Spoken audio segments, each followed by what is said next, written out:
Good morning everyone, সবাই কেমন আছো? আশা করি সবাই খুব ভালো আছো। এখন মোটামুটি 9টা পার হয়ে গেছে। এসে নিয়েই ছাদে এলাম, কারণ ছাদে গাছগুলোতে গলাটা একদম বসা বসা হয়ে যায় সকালের দিকে।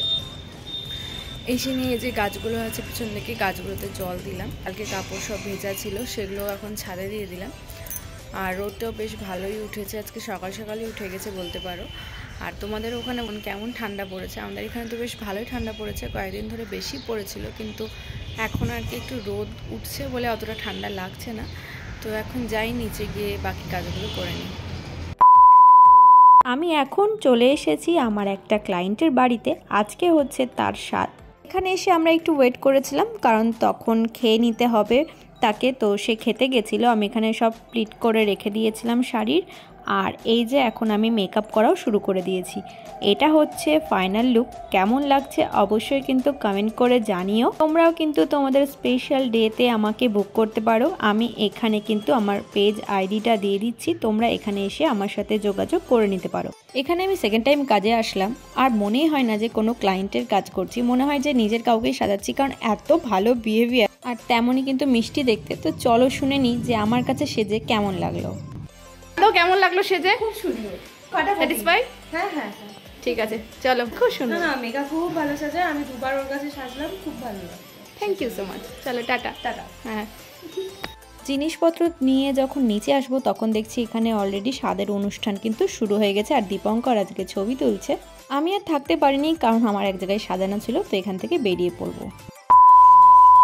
বাড়িতে ঢুকতে ঢুকতেই দেখি গরম গরম চিকেন কষা হচ্ছে। এটা দেখেই তো পুরো জিভে জল চলে আসছে। কিন্তু এটা আমাদের জন্য না, এটা হচ্ছে অর্ডারের রান্না। আসলে আজকে আমাদেরও চিকেন হয়, তো আমি ভেবেছি হয়তো এটা আমাদের, কিন্তু পরে মা বললো অর্ডার এসেছে, তো সেটারই রান্না হচ্ছে। আর এই দেখো, এটা হচ্ছে আমাদের। আর এখন এটা দেখে আর থাকতে পারছি না, এখন সোজা মাকে বললাম ঝটপট করে আমাকে খেতে দিয়ে দাও, কারণ কাজ করে এসে আর একটা কাজ করে সত্যি অনেক খিদে পেয়ে যায়। তো এখানে মা খেতে দিয়ে দিচ্ছে, এখন আমি সোজা খেতে বসে যাব। এখন খেয়ে সোজা একটা ভাত ঘুম দেব। 2000 years later. বাজে হচ্ছে 7:30, আর পাপাই আমার বাড়িতে এসেছে। পাপার পরীক্ষা শেষ হয়ে গেছে, তাই জন্য ওখানে ঘুরতে এসেছিল। আর আমি আর পাপাই মিলে এখন একটু যাব বাইরে। চলো, হয়ে গেছে রেডি? চলো তাহলে এবার যাওয়া যাক। চলে এসেছি এখন মলে। আসলে এখান থেকে পাপাই একটা জামা নেবে, ওর বন্ধুর জন্মদিন, তাই জন্য ও এখানে এসেছে যেন আমি ওকে পছন্দ করে দিতে পারি। তো এখানে অনেক কটাই ভালো ভালো ছিল, কিন্তু সাইজ অ্যাভেলেবেল ছিল না। যাই হোক, লাস্টে কিন্তু একটা আমরা খুঁজেও বের করেছি। না, ওটা ভালো লাগছে না, বাবাই নিস না। খোল, দেখে নি একবার। ঠিক আছে, এটা নিয়ে নে তাহলে। ওখান থেকে চলে এলাম মেয়েদের কাউন্টারে। তো এখানে না মেয়েদের অনেক ভালো ভালো সোয়েটার এসেছে, সালোয়ার কামিজও এসেছে, যেগুলো বেশ ভালো ভালোই ছিল। তো এখানে উইন্টার কালেকশন বলতে পারো যে চলে এসেছে। আর এখানে বেশ জ্যাকেটগুলোও সুন্দর লাগছিল, হুডিগুলোও ভালো ছিল। তো তোমরা যদি চাও এখানে এসে কিন্তু একবার দেখে যেতে পারো, আশা করছি তোমাদেরও কিন্তু পছন্দ হয়ে যাবে। আর দামগুলোও কিন্তু ঠিকঠাকই ছিল। কোনটা দুর্গাপূজায় রেখেছিস?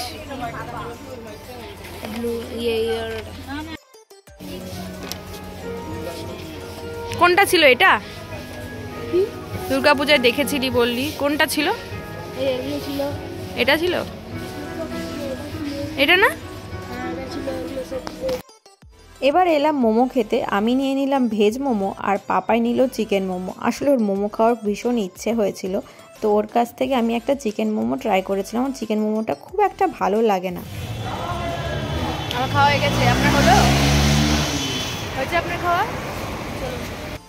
এলাম এখন মার্কেট বাস্কেটে, এখান থেকে কিছু জিনিস নিতে হবে। এখন এই যে নিয়েও নিয়েছি। এখন বাজে মোটামুটি 8:30, তো বাড়িতে চলে এসেছি। আর কি কি নিয়েছি তোমাদেরকে দেখাচ্ছি। আমি নিয়েছি হচ্ছে একটা চাউমিন। আর এই চাউমিনের সাথে আগে একটা মশলা দিত, তো সেটা না বেশ ভালো লাগতো খেতে, কিন্তু ইদানিং এখন আর দিচ্ছে না। তো এই যে দুটো চাউমিনের মশলা নিয়ে এসেছি। তো এটা দিয়ে কখনো খাইনি, বাট এবার যখন চাউমিনটা করব তখন এটা দিয়ে দেখবো যে এটা কেমন লাগছে। এটা আমার যদিও পছন্দের না অত, এটা আমার বরের পছন্দের।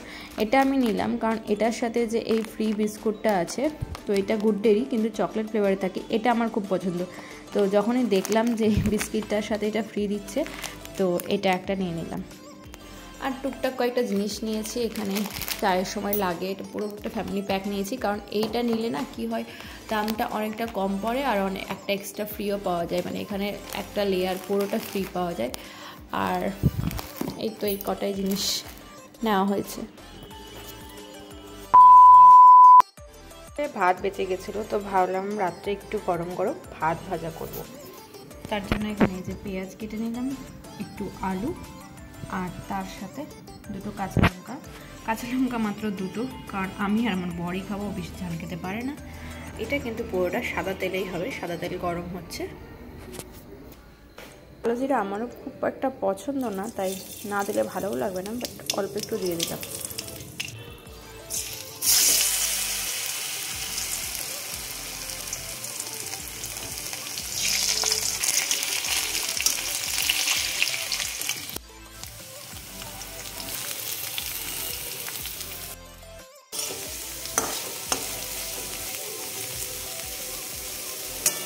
পেঁয়াজটাও দিয়ে দিলাম। এখন এখানে অ্যাড করে দিচ্ছি একটু লবণ আর একটু হলুদ। এবার একটু ভাজা ভাজা হয়ে গেলে এর মধ্যে একটু ধনেপাতা অ্যাড করব। আসলে এখন শীতকাল, ধনেপাতা দিয়ে খেতে কিন্তু বেশ ভালো লাগে। তোমরাও এটা বাড়িতে ট্রাই করো, আশা করছি তোমাদেরও কিন্তু ভীষণ ভালো লাগবে। এই দেখো ধনেপাতাটা এইভাবে দিয়ে দিয়েছি, শুধু পাতাগুলো দিলেই কিন্তু হবে। এবার এগুলো একসাথে সমস্তটা ফ্রাই করে নেব। ফ্রাই হয়ে যাওয়ার পরে এর মধ্যে ভাতটা দিয়ে দিচ্ছি। এবার সমস্ত কিছু একসাথে মিক্স করে নিলেই হয়ে যাবে ভাত ভাজা রেডি। তো এই যে এখন নিয়েও বসে গেছি। তো আজকের ব্লগটা এখানে শেষ করছি। ব্লগটা ভালো লাগলে অবশ্যই লাইক কমেন্ট করে দিও, যারা নতুন তারা আমার চ্যানেলে একটা সাবস্ক্রাইব করে দিও। সবাই ভালো থেকো, সুস্থ থেকো। আজকের জন্য টাটা।